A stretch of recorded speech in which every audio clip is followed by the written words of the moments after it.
ahora vamos a hablar acerca de la placa neuromuscular.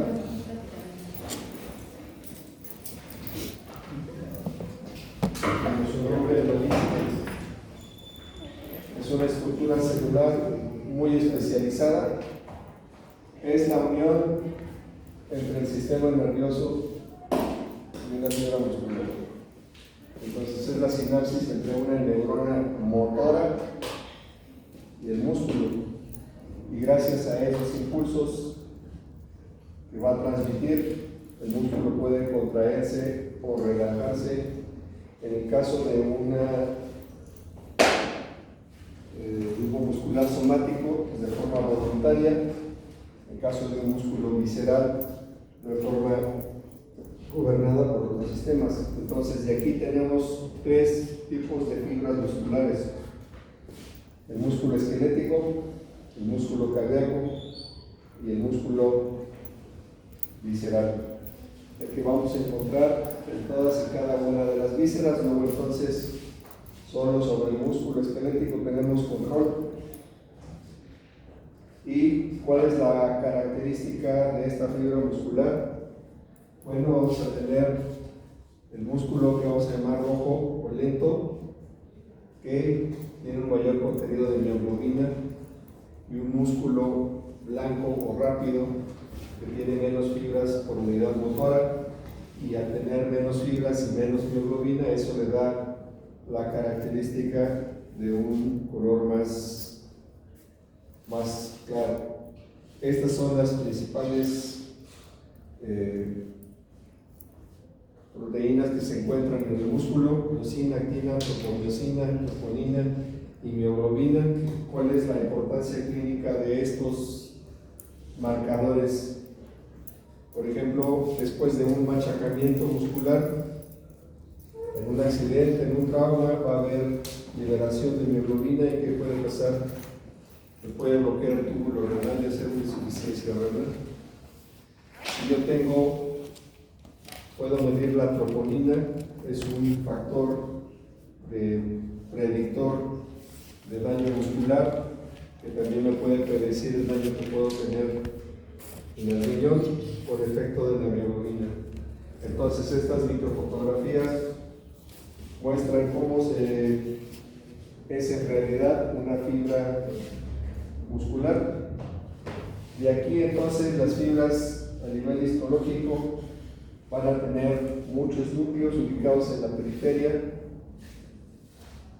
El sarcoplasma o citoplasma tiene una división básica, es eosinófilo, y se compone casi completamente de miofibrillas, y a lo largo de estas miofibrillas corre el sistema longitudinal o sarcoplásmico. Esto lo deben haber visto ya en fisiología, o lo vieron, o lo van a ver, y si no lo vieron se lo van a preguntar en el examen.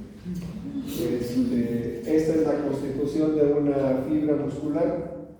Entonces, el sarcolema, que es la membrana celular, es una lámina basal, se invagina dentro del sarcoplasma para formar los túbulos transversos. Tengo una diapositiva por acá donde se ven. Bueno, ahorita aparece. Y en el centro de las bandas va a correr diferentes líneas, que es lo que le va a dar la característica a la fibra muscular. Entonces, el sarcolema es la membrana plasmática, el retículo sarcoplásmico es el retículo endoplásmico, muy especial, a modo de cisterna donde se va a almacenar el calcio. Entonces, los túbulos T son invaginaciones hacia el interior, que es el que va a llevar la acción de contracción y relajación. Todo esto es a nivel de músculo, pero ¿quién lo gobierna? Pues una fibra nerviosa. Entonces, la fibra muscular es un haz de miofibrillas, y cada miofibrilla está formada por filamentos de actina y miosina, que son los responsables de la contracción. Y estos filamentos de miosina tienen unos pequeños prominencias que se entrecruzan con esta otra proteína que es la miosina. Eso es como corolario. Las fibras musculares y las capas de tejido conectivo van a formar el músculo esquelético. Una fibra del músculo esquelético mide alrededor de 20 a 100 micras de grosor y hasta 20 centímetros de largo. ¿Sí? Embriológicamente, pues es la fusión de mioblastos, los cuales, ya que se unieron, van a formar las fibras musculares.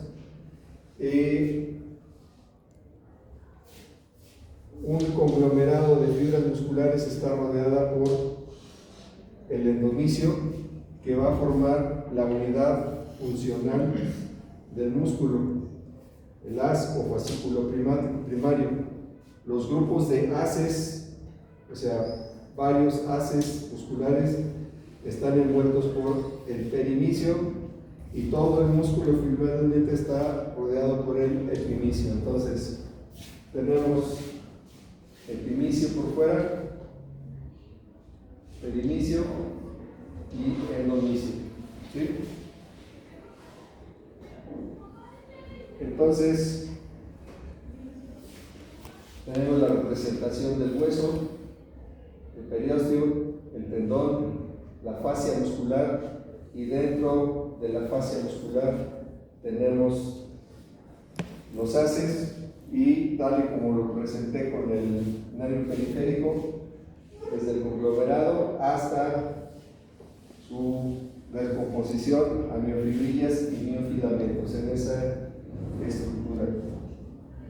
Pero ahora, llegando a lo que realmente nos toca, ¿qué es la placa neuromuscular?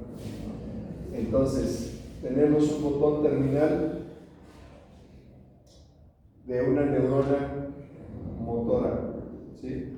Si es movimiento, va a ser una neurona motora. Luego, entonces, en el caso del músculo esquelético, la vía motora, ¿dónde termina? La placa neuromuscular, ¿sí?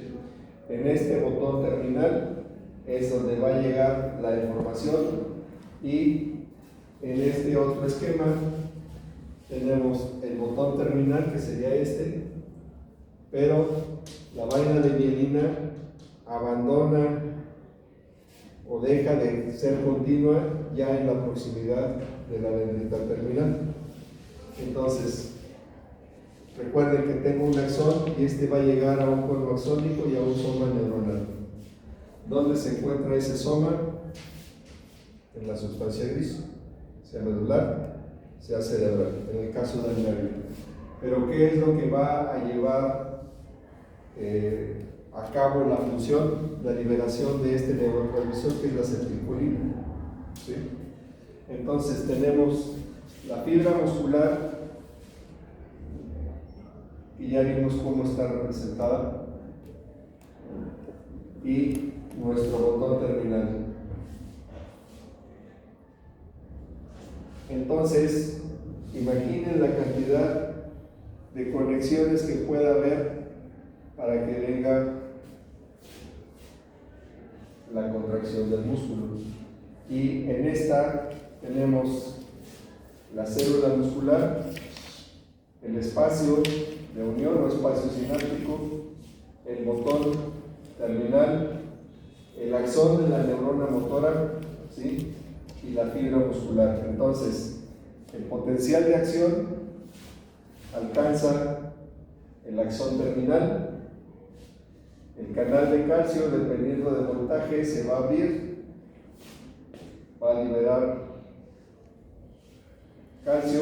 Las vesículas neurotransmisoras, aquí error de tecla, disculpen ustedes, no es transmisoras, es transmisoras, se fusionan con la membrana presináptica y la acetilcolina se libera en el espacio.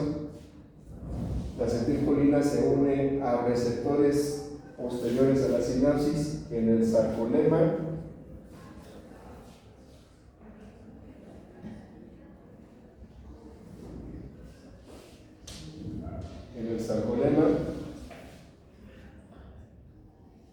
para después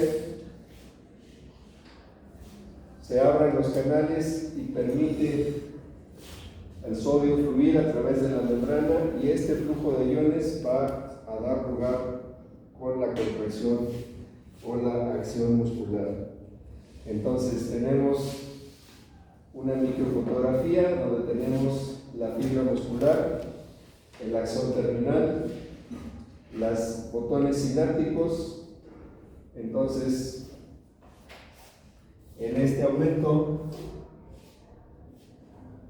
este punto equivaldría a este punto, ¿sí?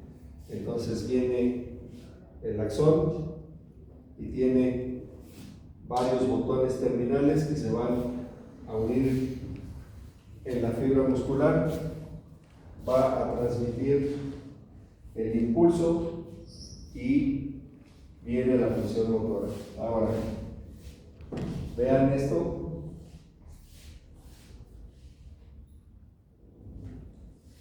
Y imaginen este dibujo dentro de esta microfotografía electrónica. Entonces aquí está el botón terminal, aquí está la fibra muscular. ¿Y qué sería esto? Este espacio entre el botón terminal que se alcanza a identificar en la fibra muscular y aquí se ve un espacio diferente. ¿A qué equivale eso? Al espacio sináptico. Entonces, viendo el ejemplo contra una microfotografía electrónica, tenemos el botón terminal, la fibra muscular y el espacio sináptico. Entonces, nuevamente con el esquema, el cuerpo celular de la neurona motora, el axón con su vaina de mielina, las ramas terminales y nuevamente el botón terminal, las fosas sinápticas, el músculo. Y cerca de la unión, como ya les había comentado, el axón pierde su vaina de mielina y se ramifica en varias ramas terminales que se van a ensanchar en el extremo y esto se le va a llamar botón terminal. Está ejemplificado aquí el ensanchamiento y este botón se va a extender sobre la superficie de la membrana muscular.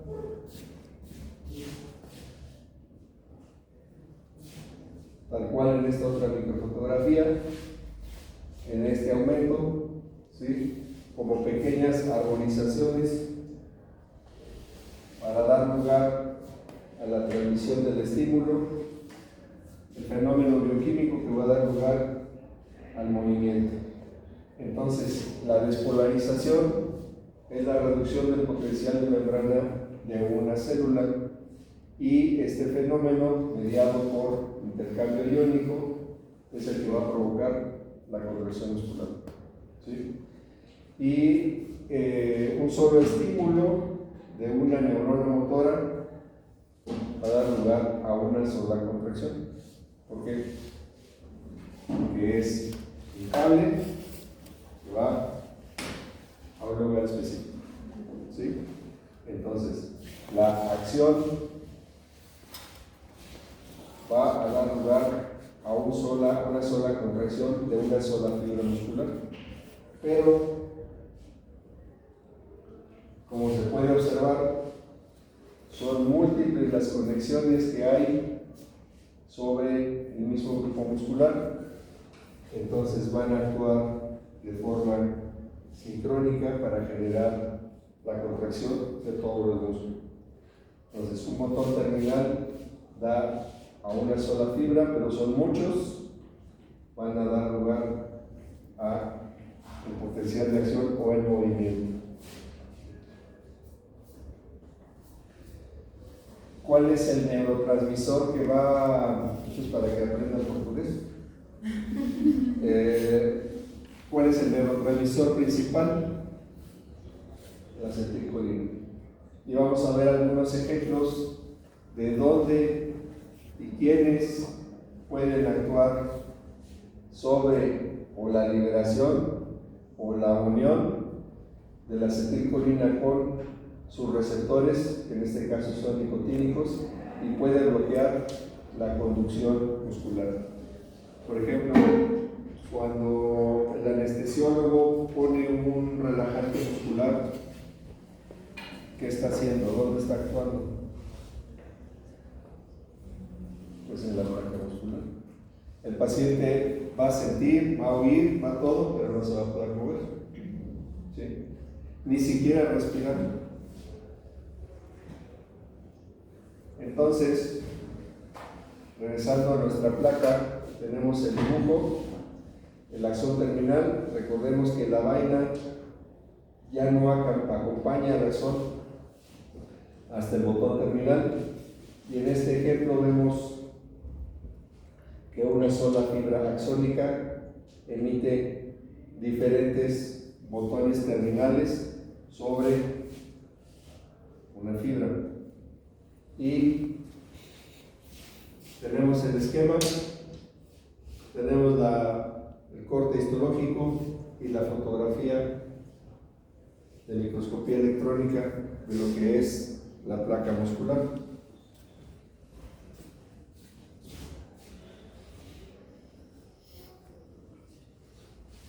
Ese dibujito lo hice en el kinder. Entonces viene el impulso, la liberación de mediadores, específicamente la acetilcolina, intercambio de iones, y el músculo genera el potencial de acción o contracción. Entonces nuevamente tenemos la fibra muscular con los botones axónicos, y a nivel de microscopía electrónica, como se vería.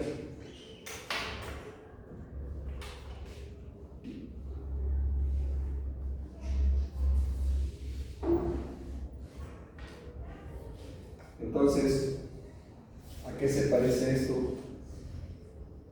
¿Conocen el animalito que se llama gecko? ¿Sí?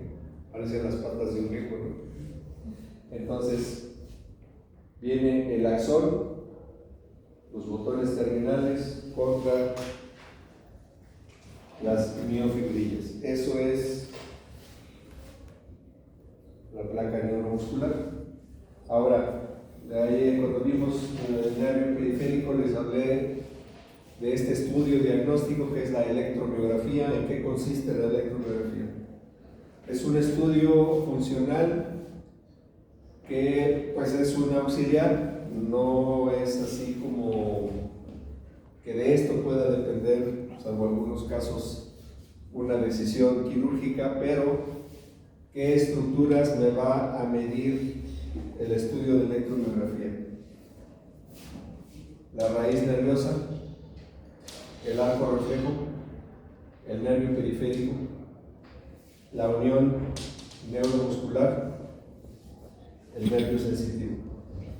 ¿Cómo podemos hacer o cómo se realiza este estudio? Bueno, dentro del estudio hay diferentes pruebas que se tienen que hacer. Se ponen electrodos en puntos específicos de acuerdo a lo que se va a estudiar. El equipo va a lanzar un estímulo eléctrico que va a generar un estímulo. Ese estímulo va a tener una velocidad hasta su interpretación y su regreso. ¿Sí? Estoy hablando de la primera parte con electrodos externos. Entonces, esto está conectado a un osciloscopio, o sea, tengo una gráfica, y el equipo con los electrodos colocados en diferentes puntos. Vamos a pensar, voy a estudiar el radial. Se ponen electrodos en diferentes puntos. Obviamente, si estoy estudiando el radial, estoy sobre el brazo hasta el plexo braquial. Entonces voy a medir las velocidades en que está conduciendo ese nervio desde el momento que les doy el estímulo, conforme va avanzando hasta los troncos principales. ¿Sí? Entonces, en el momento en el que yo tenga un retraso en la velocidad de conducción, es ahí donde está el tema del bloqueo, ¿sí? Vamos a pensar, el personaje estaba lavando una jarra de cristal, se le rompe, se corta y se secciona el nervio, se lo secciona aquí.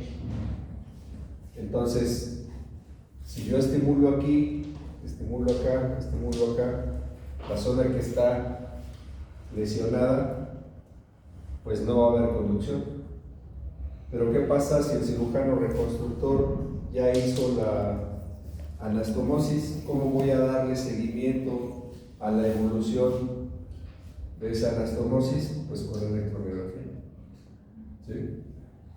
¿Qué pasa si yo inserto una aguja dentro de un músculo? Aparte de que al paciente le va a doler, les va a aumentar la marinola. ¿Qué pasa?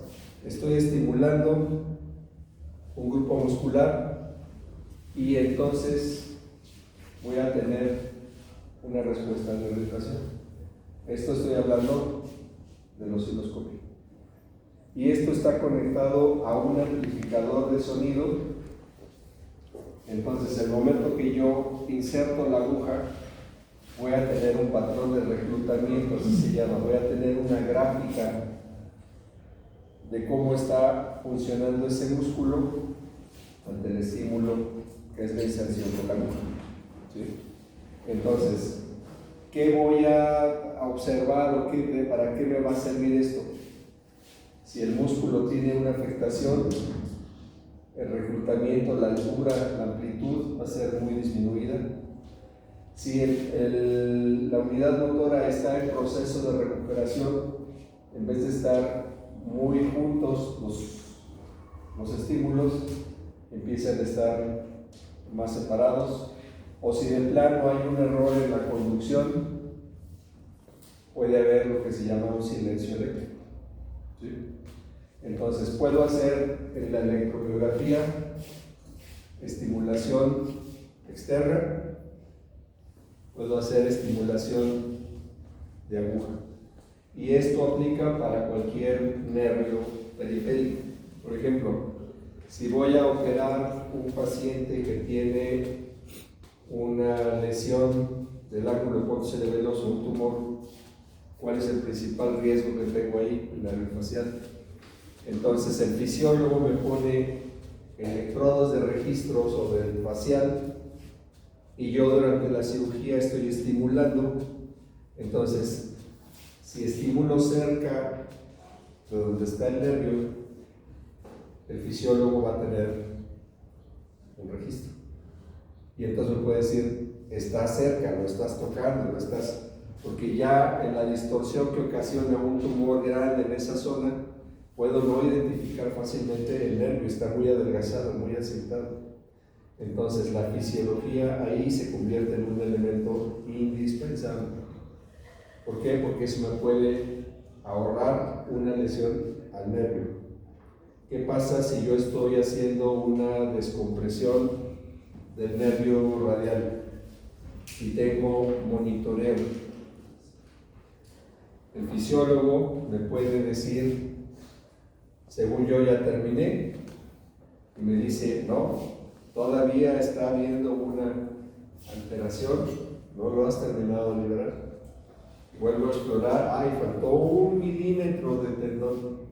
Ese puede ser causa de que el resultado de la cirugía no sea bueno. Estoy poniendo tornillos transpeniculares y la raíz nerviosa, al momento que estoy poniendo el tornillo, yo no puedo ver dónde va. Llevo referencia radiográfica, llevo referencia anatómica, pero puedo estar cerca de la raíz y el fisiólogo me alerta, tengo respuesta. Ni siquiera la estoy tocando, estoy cerca. Pero si ese tornillo lo dejo ahí teniendo una respuesta, va a salir de la cirugía con dolor. Entonces, en el monitoreo transoperatorio, esas son las principales aplicaciones que tiene la electromiografía. Entonces, ¿qué me puede evaluar? Una lesión de neurona motora o a nivel medular, o que me puede medir a nivel de músculo, una afectación en el músculo, una falta de tono en el músculo o una inflamación de grupos musculares. ¿De acuerdo? Entonces yo tengo esta arma que me va a dar diferentes formas de explorar un nervio periférico. Entonces, la electromiografía es capaz de registrar la conducción de un impulso eléctrico aplicado sobre un nervio y evaluar la actividad del músculo durante el movimiento. ¿Sí? Entonces, me evalúa función del nervio y grupo muscular y es útil para el diagnóstico de enfermedades que estén relacionadas con una alteración en el impulso nervioso o una actividad eléctrica en la unión de la placa neuromuscular. ¿Qué tipo de trastornos vamos a ver que me van a afectar la placa? En los receptores postsinápticos, específicamente la miastenia grave, la liberación presináptica de acetilcolina, el botulismo por el clostridio botulino, la degradación de la acetilcolina dentro de la sinapsis causada por fármacos, sustancias neurotóxicas, insecticidas y los síndromes paraneoplásicos. ¿Sí? Cualquiera de estas alteraciones más el cuadro clínico me puede dar un resultado positivo en la electromiografía. Por ejemplo, en estos gases tóxicos a nivel de la Primera y Segunda Guerra Mundial se usaron gases como armas químicas. Después de la Segunda Guerra quedaron prohibidos. Y me gustó esta foto. Aquí tenemos algunas aplicaciones cosméticas, yo digo que es ahorita la más común, ¿sí?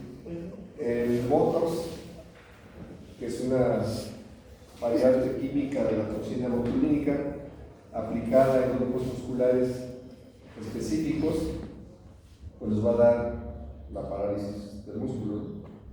Ahorita yo creo que es la forma más común donde se puede ver el efecto de la toxina botulínica. El clostridium botulinum, ¿dónde ocurre?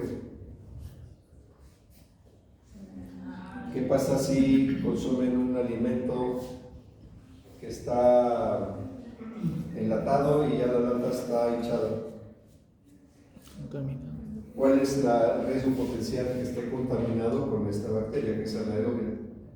Entonces, si tienen una lata y está hinchada, pues eso deséchenlo. ¿Sí?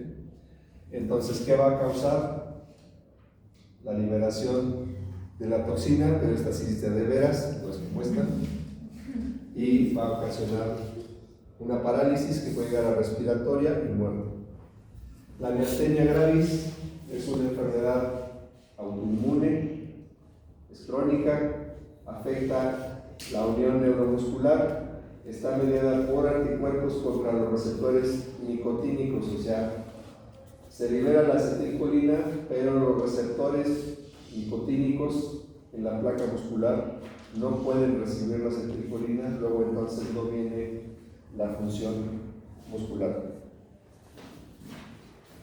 El gas letal, el gas sarín, es el que les comenté, desarrollado por nuestro amigo Adolf Hitler en los años 30.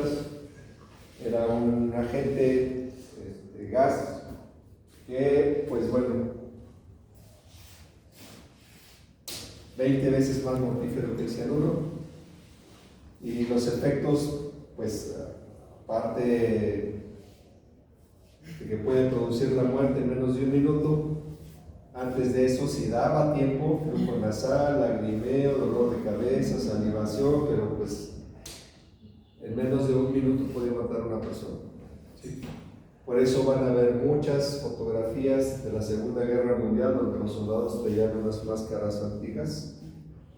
Ahora, dentro de nuestro medio, los famosos organofosforados, que son pesticidas que llegan a tener absorción por inhalación, por ingestión cutánea, ¿sí?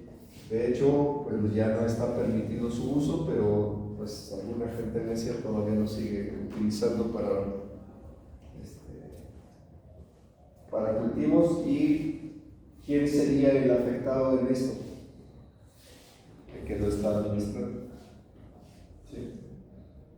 Entonces, el que está aplicando el pesticida es el que va a tener el tema. Y en el caso de la miastenia gravis, pues bueno, el cuadro clínico es bastante obvio.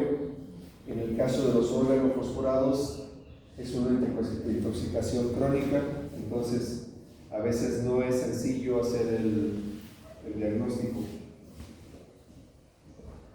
Bueno, tienen los avisos parroquiales. El día de mañana están libres.